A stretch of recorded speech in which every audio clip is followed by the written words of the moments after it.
Robin, muy buenos días. Buenos días. Muchísimas gracias por estar aquí, por tu tiempo, compartir, para hablar con nosotros de un tema como es la comida y la relación que tenemos con ella.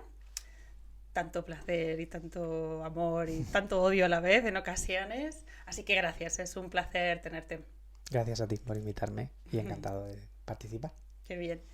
He hecho una breve introducción al inicio de este podcast, pero me gustaría que te presentaras para conocerte, quién es Robin Rica y qué te ha llevado a dedicarte a los trastornos de la conducta alimentaria.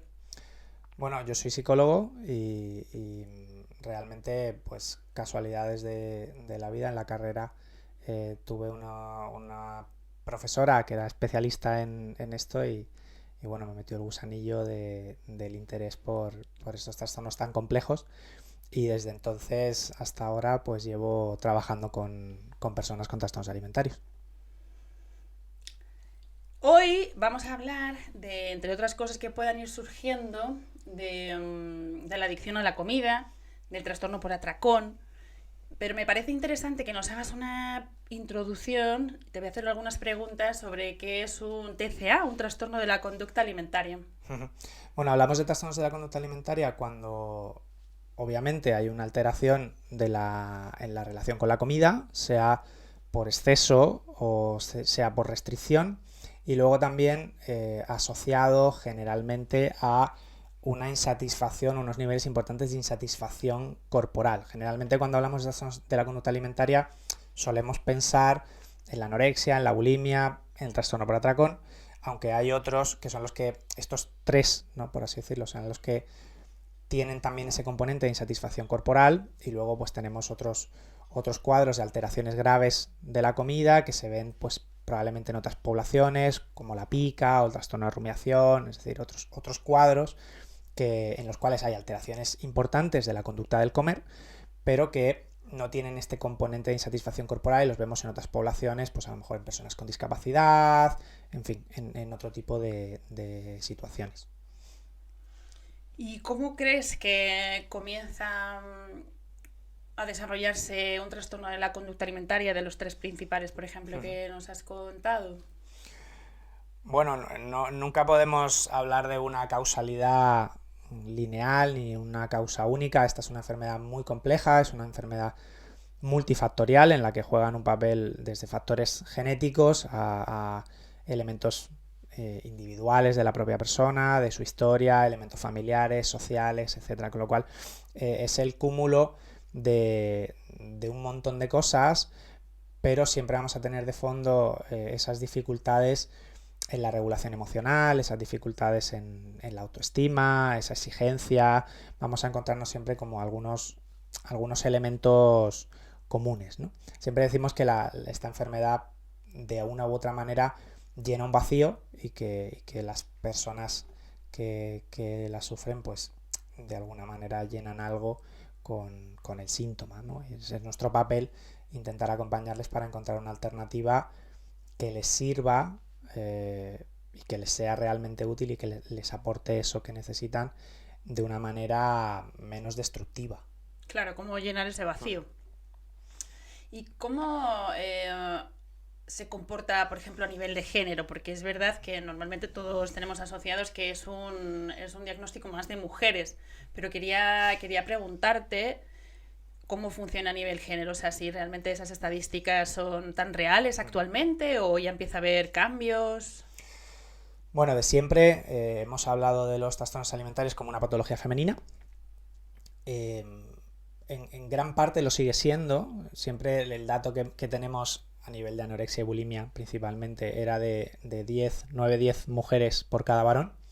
Y esto es algo que aún lo seguimos manteniendo. Es verdad que con los varones y cómo alteran los varones la alimentación o cómo alteran los varones la alimentación y la relación con el ejercicio físico cuando quieren cambiar su cuerpo, cuando tienen una insatisfacción corporal, es algo a donde hemos mirado menos y ahora cuando nos hemos puesto a mirar desde la investigación, pues lo que nos encontramos es que los varones alteran de otra manera la alimentación y que quizá haya una mayor proporción, ¿no? Ahí hay algún estudio que ya empieza a hablar de una relación de 1-4, es decir, de un varón por cada 4 mujeres con TCA. En el trastorno por atracón sí que es algo que está más nivelado. No hay tanta diferencia. La ratio está en torno a 1,2 o algo así. Es ligeramente superior en mujeres, pero no significativamente. No es algo tan polarizado, y es interesante porque sí que es algo que está presente también en el varón. Claro, porque no lo sé esto, pero a lo mejor el no haberse asociado tanto al varón, entiendo que también ha sido una manera de ellos sufrirlo más en silencio. Puede ser, ¿no? Porque al final es como, uy, a mí me está pasando esto, pero no me siento nada reflejado en lo que veo y escucho. ¿Y crees que eso ha influido? Total, es decir, ¿no? Es que la parte de varones, en mi parte de investigación me he dedicado más a los varones, aunque en la clínica es verdad que en los últimos años vamos notando que empiezan a llegar más chicos, ¿no? Pero la clínica sigue siendo mayoritariamente femenina. Y esto también sesga un poco todo lo anterior, es decir, la clínica es mayoritariamente femenina, por lo tanto la investigación que se hace en población clínica es mayoritariamente femenina, por lo tanto los datos vienen de ahí, y todo lo que hemos pensado desde pues los profesionales de los TCA pues ha sido siempre desde una perspectiva femenina, hasta el punto de que los propios cuestionarios que utilizamos de cribaje están pensados desde una perspectiva de lo corporal femenina. Exacto. En la cual los varones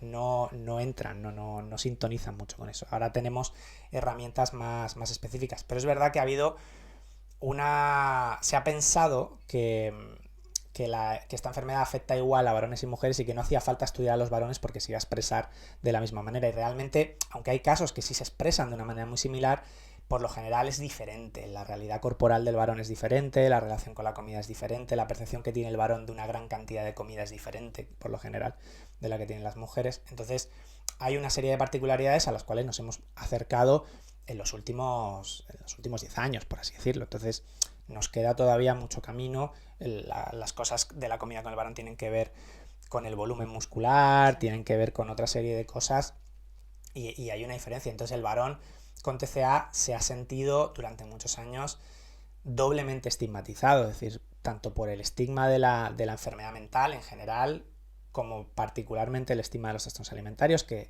es una enfermedad que se piensa femenina y que además tiene por así decirlo también, el prejuicio de cierta superficialidad, es decir, de alguien que simplemente pues quiere cambiar su estética, no de una manera superficial. Entonces los varones se han sentido muy excluidos, hasta el punto de que ha habido, y hay estudios que son muy interesantes de eso, de cómo los varones con TCA se han sentido excluidos incluso de las comunidades terapéuticas, es decir, grupos de pacientes con TCA que uno de los criterios era que solo fuesen femeninos. Entonces ha sido difícil para ellos, y entonces ha habido mucho más silencio, hay mucha menos visibilización, y bueno, es un trabajo que nos queda por hacer. Joder, qué interesante que te estés especializando en eso y que se empiece a hablar también, porque es muy necesario que esto tenga cabida y que se sientan acogidos también en algo como esto que genera tantísimo sufrimiento. Y a nivel de rangos de edad hemos profundizado en el género. No sé si está un poquito como más asociado a una enfermedad más de una edad más temprana, pero no sé si los datos están avalados así actualmente también, o siempre se suele dar... Sí, es decir, vamos a tener una ventana de mucho mayor riesgo, y en el cual vemos la mayoría de los debuts, de los inicios, que está en torno a la adolescencia. En esos años el pico está entre los 14-15, pero bueno, podemos tener casos de trastornos alimentarios prepuberales con chavales de 10, 11, 12 años que empiezan con sintomatología, pero bueno, también tenemos casos de personas que hacen su primer episodio de síntoma grave pues pasada la treintena o la cuarentena incluso. Es decir, que es una enfermedad transversal en ese sentido. Sí que es cierto que, por ejemplo, en los varones sí que nos encontramos que la edad de inicio general es un poco más tardía. El pico en chicas suele estar en torno a los 14-15 años, y en los chicos está un poco rodado en torno a los 18-19 años. Ahí hay cuestiones que tienen que ver también con el desarrollo corporal, es decir, con la pubertad de los chicos. Es decir, hay cuestiones ahí que también pues son un poco evolutivas, ¿no? Genéticas. Que influyen. Y a nivel incremento, o sea, ¿actualmente es una enfermedad que está aumentando en cifras o está estabilizada o qué está pasando? No, hay un incremento. Estamos Total, notando ahora sí. mismo un incremento ¿Tienes algunos importante. datos que te acuerdes de...? Estamos notando un incremento importante. Los compañeros del Niño Jesús, que son la referencia en infanto juvenil en España, están teniendo en torno a un 30% más de hospitalizaciones y hay unas cifras mayores ahora mismo en Madrid.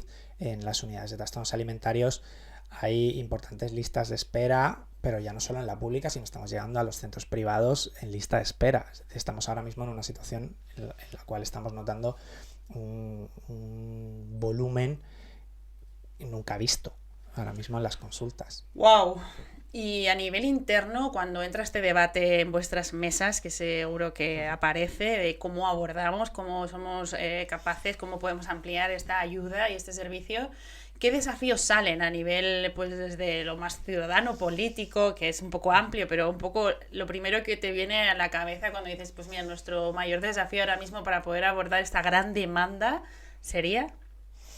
Bueno, está pendiente la renovación del pacto social contra los trastornos de la conducta alimentaria en España, que ya está desactualizado. Tenemos las guías clínicas desactualizadas, pero hay una parte asistencial en la cual pues, yo creo que nos faltan manos. Y ya no solo que nos faltan manos, sino que nos falta manos especializadas. Esta es una enfermedad muy compleja y lo que no tenemos tanto es profesionales especializados en esto. Eso es importante porque en la psicología tenemos un menor grado de especialización a lo mejor que otras profesiones sanitarias. Es decir, los médicos están muy especializados, están hiperespecializados. Es decir, un cirujano vascular tiene un ámbito de actuación muy concreto que es diferente a un cardiólogo o a un cirujano cardíaco. Es decir, hay un mayor grado de especialización.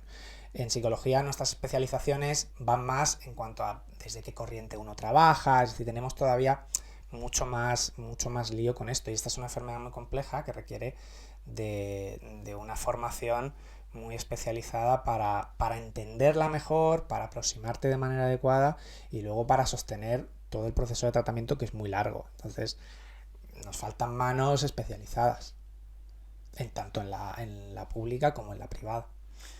Y a nivel de, bueno, es que al final esto es complejo, ¿no? De lo que puede hacer la ciudadanía, el entorno familiar o cómo se puede ayudar también a la hora de detectar y de pequeños patrones o indicadores que digan, ostras, aquí está pasando algo, tanto pues a mis hijos o yo misma o algún amigo, para un poco aprender a detectar y qué se puede hacer cuando te encuentras en esos síntomas contigo.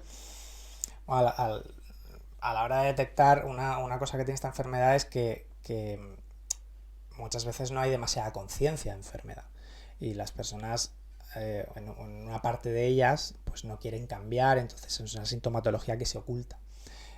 Cuando hablamos de detección y damos pistas un poco a las familias, pues siempre hablamos un poco de buscar los cambios relativos a la propia conducta de comida, es decir, pues si de repente falta mucha comida en la despensa o si vemos restos a lo mejor de vómito o algún cargo, ¿no? Muchos cargos de tarjeta pues a lo mejor en supermercados o cosas así, de repente se hacen una serie de conductas que tienen que ver con eso, fluctuaciones en el peso, de repente es una gran subida de peso, una gran bajada de peso, restricciones, etcétera, y luego también cambios en el estado de ánimo, en las personas que tienen esta enfermedad cargan con un sufrimiento importante y eso se filtra de alguna manera si estamos pendientes. Lo vamos a ver en una persona que conocemos bien, que es un hijo, una hija.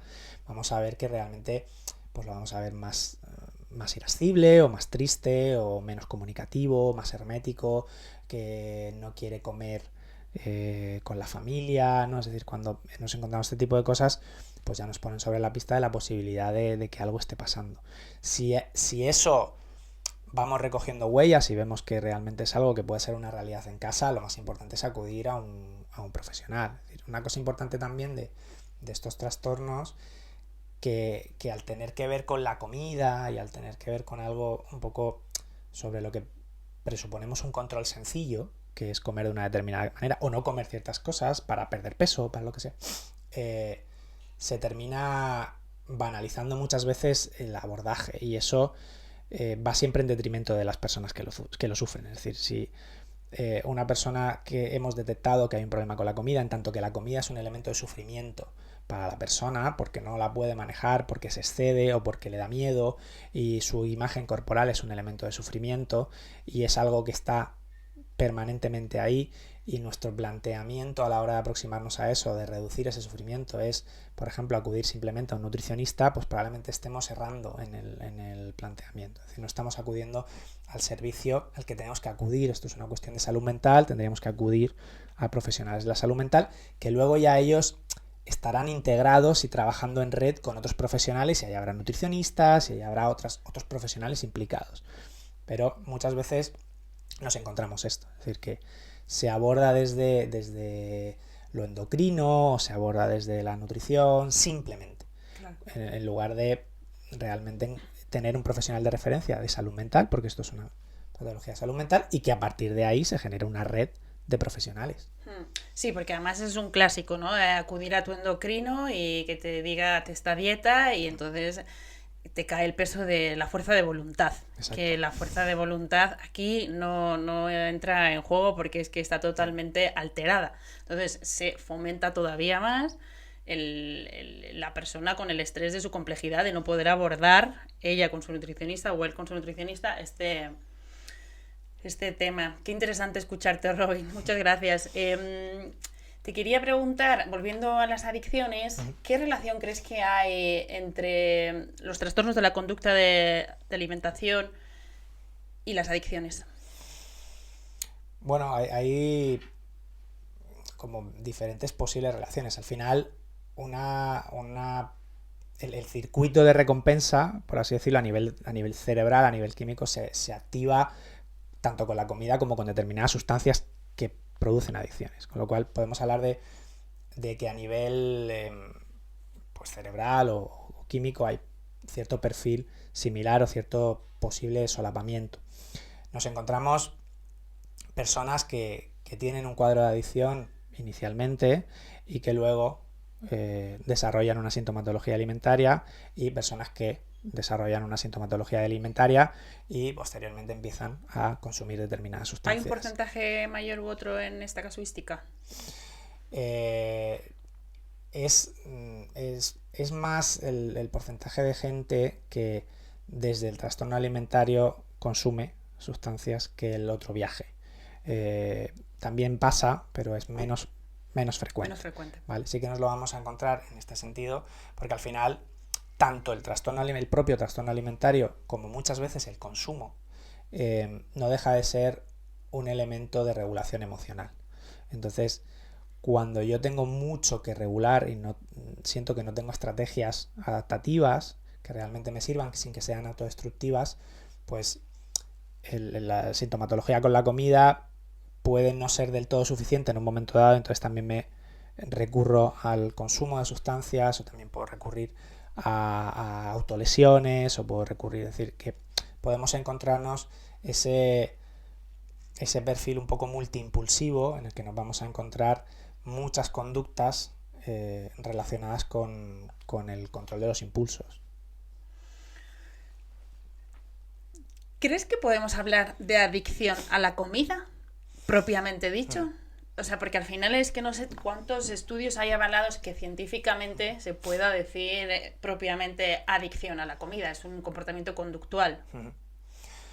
Bueno, es controvertido siempre eso. Al final, por lo general, siempre hemos hablado de las adicciones en términos de lo que generan. Es decir, en un inicio yo voy a buscar algo positivo. Es decir, el ser humano ha alterado sus estados de conciencia desde hace muchos años, porque busca ahí algo, un cierto disfrute, un placer o una desconexión o lo que sea.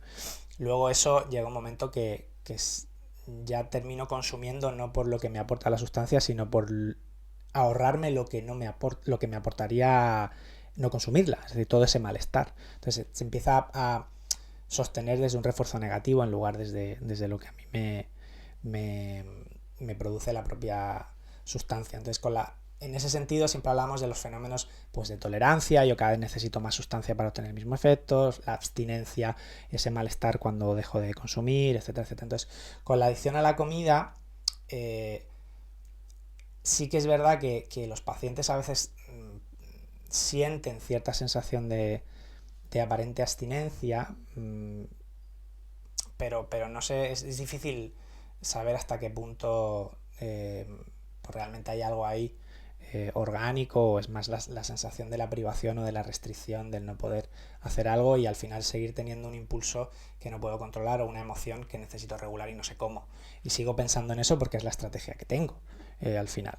Entonces, hay una controversia. Es decir, por lo general no vemos que alguien empieza a regular una emoción primero con media galleta, luego necesita una galleta entera, luego necesita 2, luego necesita 3, luego necesita... sino que nos vamos encontrando que llega un momento que el atracón suele quedarse muy similar en cuanto a cantidades o en cuanto a tipo de alimentos. No hay una progresión muchas veces tan alta. Entonces, siempre tenemos esta controversia de si realmente hablamos de adicción, si realmente hablamos de compulsiones o de mecanismos de regulación emocional, o si hablamos de impulsos, siempre estamos en esta cosa difícil, ¿no? Nos pasa con cualquier conducta, nos pasa con la comida, nos pasa con el ejercicio, ¿no? También se habla de si es una adicción o si es una relación compulsiva con el ejercicio, en tanto que el ejercicio genera a nivel cerebral una serie de endorfinas y una serie de sensaciones positivas, igual que la comida,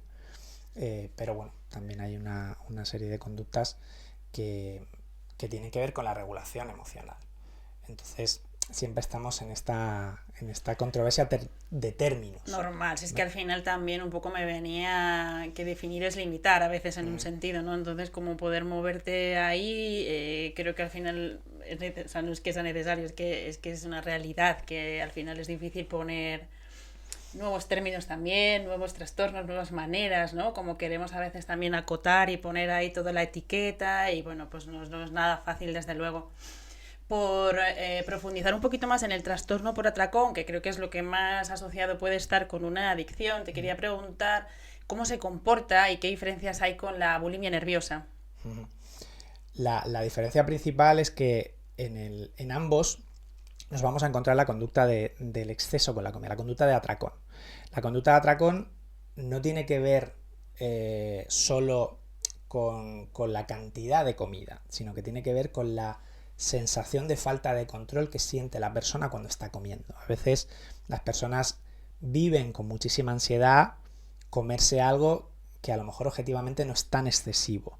Entonces, nosotros hablamos de que una cosa son lo que se llaman los episodios bulímicos, que son los atracones propiamente dichos, que tienen ese componente de sensación de falta de control y en ese sentido puede ser objetivo, en tanto que hay una cantidad objetivamente grande de comida. Puede ser subjetivo también. Yo puedo vivir con mucha ansiedad y con mucha sensación de falta de control y con mucho malestar, comer una cantidad moderada de comida. Y luego tenemos una sobreingesta. Una sobreingesta no es un atracón. Una sobreingesta es, en un momento dado, yo como más cantidad de la que suelo comer. Por ejemplo, en Navidad solemos hacer sobreingestas, si yo voy a un buffet suelo hacer una sobreingesta, pero no lo vivo con una sensación de falta de control, no lo vivo con particular ansiedad, con lo cual ahí siempre vamos a hacer esa distinción. Cuando hablamos de los episodios bulímicos, los atracones, en el contexto del trastorno por atracón o de la bulimia nerviosa, nos referimos a esta sensación de falta de control, ¿vale? Esta vivencia de falta de control. Entonces, con eso, en la bulimia nerviosa lo que se produce es un intento de compensar la posible ganancia de peso derivada de eso que uno se ha comido con esa sensación de falta de control. Entonces ahí entran las conductas de compensación, pues en forma de vómitos provocados, en forma de laxantes, o en forma de diuréticos, etc. Entonces, en el trastorno por atracón eso no lo vamos a tener. Por eso muchas veces también es comórbido con índices de obesidad y sobrepeso, ¿vale? Que también nos vamos a tener esas complicaciones asociadas, ¿no? A la obesidad y al sobrepeso. Y por ejemplo, alguien llega a vuestra clínica, presenta un trastorno por atracón, que puede que haya bulimia o no, o sea, como purga, y se detecta una complejidad de una adicción a pues algún tipo de comida, X, pues el azúcar, bollería industrial, qué sé yo. Entiendo que esto es una pregunta súper amplia y un proceso amplio, ¿no? Cómo abordar. Pero si esa persona no puede deshabituarse de comer eso, porque al final es comida, bueno, puede deshabituarse de comer a lo mejor ciertos tipos de azúcares, etc. Pero no podemos abordar la adicción a la comida como puede ser poder dejar de beber, poder dejar de fumar, etc. Entonces ahí se abre una compleja relación de cómo me deshabitúo de algo que forma parte del comer, que es algo que, bueno, pues como sabemos, lo necesitamos, gracias a Dios. Sí. Aquí entra la enorme complejidad de dónde vamos a poner el foco en cuanto a la relación con la comida y si realmente hablamos de salud. Nosotros cuando trabajamos con pacientes, pues lo enfocamos desde la salud. La salud es no solo salud física, sino también salud mental, salud emocional, y la relación con la comida tiene una parte puramente física, tiene una parte social, tiene una parte cultural y tiene una parte hedónica. La comida puede estar más o menos rica o más o menos sabrosa, y si no, podríamos alimentarnos todos de tubos de astronauta o de suero, pero hay una gastronomía porque la comida también es un disfrute. Entonces, equilibrar todo eso muchas veces es difícil. En cuanto al abordaje, realmente uno podría vivir sin, ¿no? Yo podría vivir sin azúcar. Podría vivir. Lo que tendríamos que plantearnos es si realmente qué coste te supone a ti vivir sin eso. Si tú vas a estar siempre echando de menos eso y pensando en eso y sintiéndote mal por no permitírtelo, o si el juego va en si se puede conseguir que tú puedas hacer un uso adecuado en una cantidad adecuada de todos los alimentos. O sea, no hay alimentos buenos ni malos, sino es qué uso estoy haciendo yo de esos alimentos y en qué cantidad. Eso es lo que va a terminar generando potenciales problemas. Con lo cual, a veces el abordaje pasa porque de manera transitoria, quizá determinados alimentos que la persona siente que no puede controlar porque se excede, no puede hacer un uso, sino que siempre es un abuso, pues quizá durante un tiempo pueda ser conveniente que eso no esté en tu casa, ¿no? Porque así vamos a intentar poner barreras. Indudablemente las personas siempre pueden salir a la calle, comprar, etc. Pero en ese sentido sí que es similar, por ejemplo, al abordaje del alcohol. Es decir, Total. Cuando planteamos un abordaje con alcohol, el planteamiento no es, oye, usted debería poder vivir con cervezas en su nevera. Ok, seguramente, indudablemente eso sería maravilloso. Pero quizá esa persona, durante un tiempo o indefinidamente, quizá no tenga que tener alcohol en su casa, porque quizá en un momento dado en el cual esté emocionalmente bajo, pueda recurrir al alcohol para regular esa emoción y pueda hacer un exceso y pueda terminar pagando las consecuencias de eso. Entonces, con la comida, cuando hay atracones, a veces el planteamiento terapéutico transitoriamente pasa por ahí.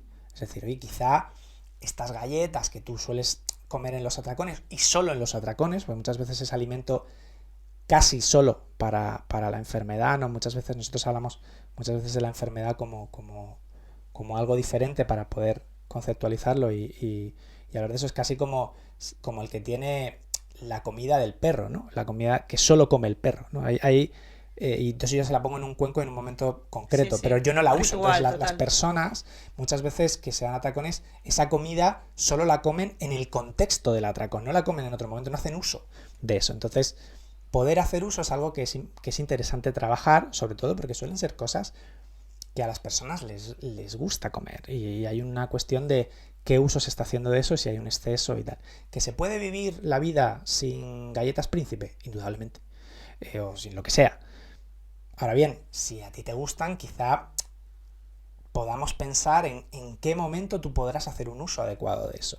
Pero durante el momento en el que está la sintomatología muy activa, probablemente sea protector y vamos a minimizar el riesgo que tú no tengas ese producto en casa durante un tiempo para minimizar el riesgo. Hablamos de minimizar el riesgo, no es determinante porque en un momento dado la persona, como decimos, puede bajar, puede tal, es decir, ahora además tenemos una cuestión contemporánea, que es que ya no necesito ni salir de mi casa, es decir, Viene tengo una todo. aplicación y me van a traer lo que yo quiera directamente a casa. Entonces eso también entraña un peligro potencial. De que volvemos a qué uso hacemos de las cosas. Entonces cuando yo hago el uso desde mi malestar para calmar mi malestar o para huir de mi malestar, pues termino generando más problemas que soluciones. Sí, está ahí totalmente la diferencia, pero es que yo lo que siento es que me ha encantado cómo lo has explicado, Robin, que al final con la alimentación y todos los mensajes que encontramos es mucho desde la alimentación no restrictiva, ¿vale? Es como que se invita a no tener alimentos restrictivos porque luego genera más ansiedad, etc. Pero claro, hay momentos en los que la persona tiene una complejidad muy fuerte con ese alimento y no puede modularlo, porque pues es así, es como pues lo que has mencionado, ¿no? Como el que dice, no, bueno, no vas a dejar de beber, pero vas a tener que beberte media o sea, vas a tener que practicar y ver cómo puedes beberte un día puntual. No, porque si yo me bebo un día puntual esto, entonces claro, como que para mí el mensaje que hay es como no a las dietas restrictivas, que yo lo entiendo como lo has abordado, pero bueno, que como todo, pues hay veces que la información está como muy difuminada con depende qué caso, como es lógico también, porque al final el querer deshabituarte de esa relación con ese alimento que te provoca ese atracón, necesita por una fase en la que no te relaciones con ello. Sí, muchas veces pasa por ahí. Muchas veces Total, pasa por total. ahí porque eso no esté tan accesible de manera ilimitada. A veces también pues, se plantean cosas de acotar las cantidades, pues no es lo mismo que yo tome cereales con leche y me lleve al salón, por ejemplo, a la cocina o al sitio donde yo como, el cartón de leche y todos los cereales y yo pueda llenar y llenar y llenar y llenar indefinidamente a que yo llene el recipiente de leche y tenga un puñado o una cantidad, que eso es lo que yo voy a comer y me lo llevo a otro sitio, ¿no? Todas estas cosas conductuales de control de estímulos contribuyen a mejorar o a hacer un uso diferente de la comida. Pero puede ser en muchos casos en los cuales determinados alimentos que son de riesgo, pues quizá durante un tiempo pueden no estar durante un tiempo. Luego veremos si tú puedes, si crees que puedes hacer un uso adecuado de eso y los puedes tener y tal. Luego muchas veces llega un momento en que las personas se sorprenden a sí mismas dentro del proceso terapéutico de, pues he tenido en mi casa o me he dado cuenta de que compré no sé qué historia y se me ha caducado y no lo he abierto, ¿no? A veces luego llega un momento que la gente se sorprende, pero durante el proceso tenemos que ver cómo minimizar los riesgos y nos interesa minimizar el riesgo y luego ver si la persona realmente pues quizá cae en que no quiere comprar más ese producto o ya lo va a comprar de una manera mucho más esporádica y no le supone un coste personal porque no es algo que le guste particularmente o que eche muchísimo de menos, ¿no? Creo que la cosa es también equilibrar y no patologizar en exceso. Y por ejemplo, la dieta keto, que imagino que la habrás trabajado muchísimo en consulta, porque al final es una dieta que, bueno, tiene muchos beneficios, pero a la vez también es muy restrictiva de ciertos alimentos y en muchas ocasiones se utiliza para bajar peso. ¿Qué opinas? Porque al final también hay un componente en el que cuando la persona está en cetosis, digamos, tiene menos compulsividad por la comida, se le reduce el apetito y puede entrar en momentos como muy fáciles de gestionar ciertos impulsos, incluso teniendo restricciones de algunos alimentos. No sé si esto lo has abordado alguna vez en consulta o tienes alguna idea que se te haya generado con respecto a esto.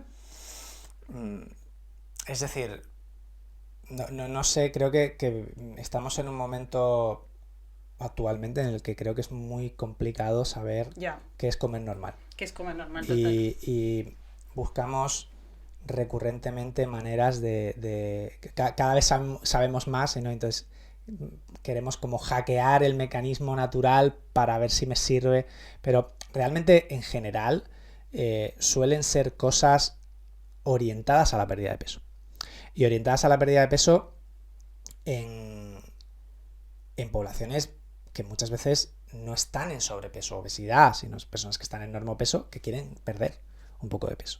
Cuando alguien está en riesgo, tiene cierta vulnerabilidad a un trastorno alimentario, todas estas dietas que son muy rígidas, que tú tienes que seguir un patrón muy estricto y ese patrón implica renunciar a una serie de cosas durante un tiempo o indefinidamente, disparan el riesgo de sintomatología. Y eso es algo que conviene que uno lo sepa. Es decir, podemos llegar al mismo sitio. Cuando la relación con la comida no es sana, es disfuncional en ese sentido, y hay un exceso de peso, hay una obesidad o lo que sea, cuando eso se trabaja y la relación con la comida deja de convertirse en algo que me calma mis emociones, sino que pues vamos hablando de salud y vamos hablando de variedad de alimentos y vamos hablando de cantidades y vamos hablando de identificar las sensaciones de hambre, las sensaciones de saciedad y vamos hablando de cuál es tu ritmo de actividad física y vamos hablando de disfrutar de las cosas y vamos hablando de flexibilidad y vamos hablando de las cosas. El cuerpo se queda en donde se tiene que quedar, es decir, una cosa óptima. Ahora, sistemáticamente queremos pelearnos con la naturaleza y suele ser una lucha estéril. Es decir, con 80 años ya la gente no está haciendo estas cosas. Es decir, llega un momento que ya la lucha es estéril, porque si la naturaleza te va a colocar en un lugar, te va a colocar en ese lugar. La cosa es tratarse uno de la mejor manera posible y creo que con la comida muchas veces no nos tratamos bien, porque no pensamos en salud, no pensamos en salud en el sentido más amplio, es decir, salud física, salud mental, salud emocional. En el momento en el que la comida te produce un sufrimiento y tú llenas más de la cuenta tu cabeza pensando en la comida, pues probablemente algo esté pasando, porque entiendo que el pensar en la comida debería estar en tanto que organización tengo que hacerme yo para cocinar o para comprar o para lo que sea, y el rato que me voy a comer y que me apetece y poco más. Es decir, no tendría que ser algo que ocupe mi mente todo el día. Y las personas que tienen problemas con la comida, esto ocupa su mente todo el día. Y las personas te lo dicen. Es decir, yo pienso en comida permanentemente. En lo que me he comido o en lo que viene después para ver cómo me escaqueo o si me voy a exceder o en fin, lo vivencian de una manera que llena su vida por completo. Y creo que es algo que da que pensar, al menos. Sí, la verdad que sí. Es muy tormentoso en muchas ocasiones. Y te quería preguntar, a colación también de todo lo que estamos hablando sobre el hambre emocional, ¿cómo lo abordáis? Que a veces también en este término, volviendo a los términos, o al menos yo lo que oigo, es que se aborda a diferentes lados, ¿no? Como si se estuviera estigmatizando porque está asociado a estos comportamientos de sentir emoción y entonces recurrir a la comida, pero a la vez también puede ser positivo en un sentido. La comida nos ayuda también a gestionar emociones si se hace de una forma saludable. Entonces no sé qué percepción tienes tú de este concepto y también si trabajáis algún tipo de alimentación consciente en la clínica, proponéis para poder mejorar esta relación con la comida. Sí. Es decir, la relación compulsiva con la comida siempre tiene un componente emocional. Y la relación con la comida también, indudablemente, sin que haya compulsividad. La comida es evocadora. Exacto. El comer algo, al igual que oler algo, al igual que escuchar algo, es decir, te evoca inmediatamente a cosas y a experiencias y entonces es algo que necesariamente va a estar vinculado a las emociones. El potencial problema es cuando ante una emoción que no me resulta cómoda, particularmente, lo que se me ocurre es comer. O cuando hay muchas veces la gente te dice, no, me dio un ataque, ¿qué te pasaba? Estaba cansado. O sea, no asocio estar cansado a descansar, asocio estar cansado a comer. Entonces, todo eso son cosas que van a generar ruido potencialmente. Comer es algo que tiene que ver principalmente con el hambre, con la relación de hambre y con esta parte, pues desde luego social, cultural, en fin, pues a la Semana Santa pues hay una serie de comida, hay una serie de rituales con la comida, en fin, todas estas cosas. El hambre emocional, por tanto, está presente siempre en un atracón. O sea, siempre hay una emoción que yo regulo con la comida, yo regulo con el exceso con la comida. No sé si realmente, claro, ahí todo esto es un continuo. Yo puedo regularme en el exceso mayor o también puedo tener un día un poco flojo y no sé qué y a lo mejor pues premiarme de alguna manera o comerme algo que no me suelo comer, o algo más rápido, cosas así. Tenemos asociados también muchos como muchos clichés de pues las películas, el tarro de helado, ¿no? Que te deja la pareja y entonces te comes el tarro de helado, este tipo de cosas que están un poco en el imaginario colectivo. Yo creo que el término hambre emocional es muchas veces un término más amable, menos estigmatizante para la persona que lo vive, y eso tiene luces y sombras. Es decir, por una parte, que sea menos estigmatizante, a mí me puede ayudar a tomar conciencia de que quizá estoy teniendo atracones o estoy teniendo, ¿no? Que yo estoy regulando mi emoción con la comida y solo con la comida, o principalmente con la comida, pero también podemos llegar a banalizar quizá una situación en la cual hay mucho sufrimiento y tendríamos que ver qué está pasando ahí. Es decir, a lo mejor tenemos una persona con un trastorno por atracón que quizá no está recibiendo un acompañamiento terapéutico, no está en el circuito un poco de asistencial, con lo cual tenemos un poco las dos cosas. Respecto a la alimentación consciente, es algo que es recomendable cuando hay excesos, porque en el exceso hay una velocidad, el atracón suele tener una velocidad que cuando uno para y está consciente y está presente, eso también minimiza muchísimo el riesgo de atracón. Es decir, cuando yo estoy consciente en lo que estoy haciendo, en lo que me estoy cocinando, en lo que me estoy preparando, en las sensaciones que eso me transmite, en cómo huele, en qué aspecto tiene, y yo me lo estoy comiendo y lo saboreo y lo mastico, y es decir, llega un momento que la cantidad deja de ser tan excesiva.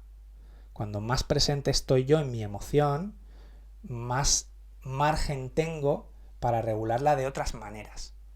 Porque muchas veces las personas entran en automático, ¿no? Pasan y de repente empiezan a comer, no pueden parar. Esa sensación de falta de control. Cuando yo estoy presente y estoy consciente, eso me ayuda mucho a minimizar el riesgo. Porque a lo mejor puede ser que yo tenga una emoción, efectivamente recurra a la comida, pero quizá he recurrido a muchísima menos comida de la que habría recurrido estando, ¿no? Y esto es un continuo, es un evolutivo. Yo poco a poco voy regulándome de otra manera y pensando alternativas. Muchas veces la alternativa y casi la mejor alternativa es aprender a convivir con las emociones que uno tiene, sin hacer un esfuerzo frenético por salir de ahí, sino aprender y conocerme yo en cuál es mi registro emocional y cómo soy yo cuando estoy triste y cuánto dura eso y qué hago y cómo soy yo cuando estoy enfadado y cómo soy yo cuando estoy aburrido y cuánto dura eso y cuál es la onda de mi emoción y qué pasa con mi ansiedad y que la ansiedad viene y va y si yo lo sostengo se va. Es verdad que a veces hay picos y necesitamos estrategias y por eso dotamos a las personas de estrategias pues de respiración, de alternativas, de tal. Todo lo que sea tener alternativas es lo interesante. Cuando si yo solo siento que lo único que puedo hacer cuando no me siento bien es consumir, o es comer, o es tal, o es vomitar, pues realmente no tengo la sensación de muchas alternativas válidas. El juego, hay una realidad de la que no solemos decir nada, es que las peores alternativas ante regular una emoción las tenemos todos. Es decir, todo el mundo, si quiere, estoy seguro de que las grandes cárteles del narcotráfico van a tener a alguien cerca que te pueda proporcionar una sustancia en un momento dado. Ahora bien, ante una determinada emoción, habrá mucha gente que esa opción esté tan abajo en la lista de posibilidades que se genera la ilusión de que no la tienes o de que no la contemplas porque cae mucho abajo. Hay personas para las cuales esa opción está tan arriba que solo contemplas esa. Total. Entonces yo solo contemplo comer. Muchas veces yo he hablado con los pacientes y la opción de darme un atracón y comer también la tengo yo. Pero es que también tengo la opción de no hacer nada. También tengo la opción de darme una vuelta, también tengo la opción de hablar con un amigo, también tengo la opción de llamar a mi familia, también tengo la opción de ponerme una película, también tengo la opción de darme una ducha, también tengo la opción de respirar, también tengo la opción de... Tengo muchas opciones. Esa también podría estar, yo la podría contemplar, también tengo la opción de beberme una botella de vino, también tengo la opción, pero a lo mejor no me compensa, ¿no? Es decir, cuando tenemos un abanico, ya uno puede elegir, y puede elegir las cosas menos destructivas. Cuando yo repito mucho algo, se termina convirtiendo como en mi principal alternativa y no siento que tengo más. No, y hace falta, cuando uno está tan asociado a esa conducta y a esa reacción por tantos años, pues es la primera que te sale, está claro. Muy interesante lo que has compartido. Y qué importante la presencia, la consciencia, la calma y el poder aprender a bajar nuestras revoluciones, detectar cuáles son los indicadores externos que nos exponen también a este tipo de consumos compulsivos. Robin, qué interesante todo. Vamos a tener que ir cerrando y no quería dejar de preguntarte cuál es el abordaje que hacéis desde Instituto Zenta cuando tenéis que tratar este tipo de patologías, de trastornos. Bueno, nosotros trabajamos, somos un centro ambulatorio, es decir, no somos un hospital de día, las personas no comen en la clínica, ni tampoco somos una hospitalización, es decir, las personas no duermen en la clínica. Entonces, dentro de eso, trabajamos con un enfoque que es por una parte multimodal, en tanto que trabajamos diferentes aspectos que se suelen ver alterados en mayor o menor medida cuando alguien tiene un problema con la comida o con la imagen corporal. Y es intensivo también y es multidisciplinar. Entonces, toda la parte multimodal trabajamos en un área los aspectos más relacionados con el propio síntoma de la comida o de la imagen corporal. Trabajamos desde un área social todas aquellas cuestiones relativas a las dificultades en la comunicación, las dificultades a nivel social, el impacto a nivel social de tener dificultades con la comida y no poder a lo mejor acudir a una comida social y de repente desconectarme socialmente, o cuando tengo dificultades con mi imagen corporal y mostrarme, pues a lo mejor también es algo que abordamos. Trabajamos el área emocional desde la arteterapia, como decíamos, esto es un problema de fondo de regulación emocional, con lo cual trabajamos ese aspecto de manera específica. Y por último, un área familiar en la cual podemos trabajar solo con el paciente o con la familia, con los padres, también un poco dependiendo del ciclo vital, pero trabajamos mucho con las familias para que las familias formen parte también del proceso terapéutico y que sean una ayuda eficaz para su familiar o para su ser querido. Luego aparte contamos con un servicio de nutrición y un servicio de psiquiatría que hace la parte multidisciplinar. Entonces, no todos los pacientes pasan por todas las áreas, pero los pacientes que están más graves, dentro de que sean susceptibles de un trabajo ambulatorio, pues pueden tener una intensidad importante de tratamiento. A lo mejor hay otros que no están tan graves y quizás solo tienen pues una área o dos áreas o un área con nutrición, o se va generando una propuesta de tratamiento con cada caso. Integrativa, necesaria para poder abordar trastornos y enfermedades y complejidades tan complejas. Muchísimas gracias, Robin. Me despido, nos despedimos aquí. Gracias por tu tiempo, ha sido un enorme placer escucharte y dejaré todos los datos, tanto tuyos como Zenta, en las notas del podcast para que si alguien quiere contactaros lo haga por ahí. Gracias de nuevo. Muchas gracias por invitarme.